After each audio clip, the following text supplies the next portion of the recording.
জয় রাধে, জয় শ্রীকৃষ্ণ। আজ আমরা শ্রবণ করব ষটতিলা একাদশীর মাহাত্ম্য কথা। মাঘ মাসের কৃষ্ণপক্ষের ষটতিলা একাদশীর মাহাত্ম্য ভবিষ্যোত্তর পুরাণে বর্ণিত আছে। যুধিষ্ঠির মহারাজ বললেন, হে জগন্নাথ, মাঘ মাসের কৃষ্ণপক্ষের একাদশী তিথির নাম কি, বিধি বা কি এবং তার ফল কি, সবিস্তারে বর্ণনা করুন। তার উত্তরে ভগবান বললেন, হে রাজন, এই একাদশী ষটতিলা নামে জগতে বিদিত। একসময় দালভ্য ঋষি মুনিশ্রেষ্ঠ পুলস্তকে জিজ্ঞাসা করেন, মর্তলোকে মানুষেরা ব্রহ্মহত্যা, গোহত্যা, অন্যের সম্পদ হরণ আদি পাপকর্ম দ্বারা নরকে গমন করে, যাতে তারা নরক গতি থেকে রক্ষা পায় তা যথাযথভাবে আমাকে উপদেশ করুন। অনায়াসে সাধন করা যায় এমন কোন কাজের মাধ্যমে যদি তাদের এই পাপ থেকে উদ্ধারের কোনো উপায় থাকে তবে তা বলুন। ঋষি পুলস্ত বললেন, হে মহাভাগ, তুমি একটি গোপনীয় উত্তম বিষয়ের প্রশ্ন করেছ। মাঘ মাসে শুচি, জিতেন্দ্রিয়, কাম, ক্রোধ আদি শূন্য হয়ে স্নানের পর সর্বদেবেশ্বর শ্রীকৃষ্ণের পূজা করবে। পূজাতে কোনো বিঘ্ন ঘটলে কৃষ্ণ নাম স্মরণ করবে। রাত্রিতে অর্চনান্তে হোম করবে। তারপর চন্দন, অগুরু, কর্পূর ও শর্করা প্রভৃতি দ্বারা নৈবেদ্য প্রস্তুত করে ভগবানকে নিবেদন করবে। কুষ্মাণ্ড, নারকেল অথবা 100 গুবাগ দিয়ে অর্ঘ্য প্রদান করবে। কৃষ্ণ কৃষ্ণ কৃপালুস্তম গতিনাং গতির্ভব ইত্যাদি মন্ত্রে শ্রীকৃষ্ণের পূজা করতে হয়। কৃষ্ণ আমার প্রতি প্রীত হন বলে যথাশক্তি ব্রাহ্মণকে জলপূর্ণ কলস, ছত্র, বস্ত্র, পাদুকা, গাভী ও তিলপাত্র দান করবে। স্নান দানাদি কার্যে কালো তিল অত্যন্ত শুভ। হে দ্বিজোত্তম, ওই প্রদত্ত তিল থেকে পুনরায় যে তিল উৎপন্ন হয় তত বছর ধরে দানকারী স্বর্গলোকে বাস করে।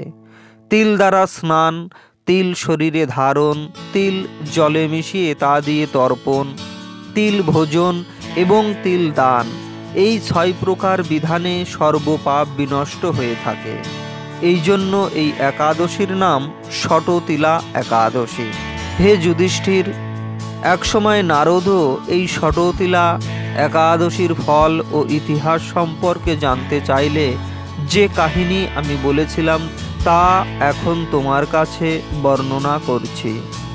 পুরাকালে মর্তলোকে এক ব্রাহ্মণী বাস করত। সে প্রত্যহ ব্রত আচরণ ও দেবপূজা পরায়ণ ছিল। উপবাসক্রমে তার শরীর অত্যন্ত ক্ষীণ হয়ে গিয়েছিল। সেই মহাসতী ব্রাহ্মণী অন্যের কাছ থেকে দ্রব্যাদি গ্রহণ করে দেবতা, ব্রাহ্মণ, কুমারীদের ভক্তিভরে দান করত, কিন্তু কখনো ভিক্ষুককে ভিক্ষাদান ও ব্রাহ্মণকে অন্নদান করেনি। এইভাবে বহু বছর অতিক্রান্ত হলো।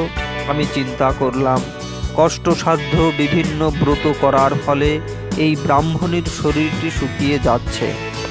সে যথাযথভাবে বৈষ্ণবদের অর্চনও করেছে, কিন্তু তাদের পরিতৃপ্তির জন্য কখনো অন্নদান করেনি।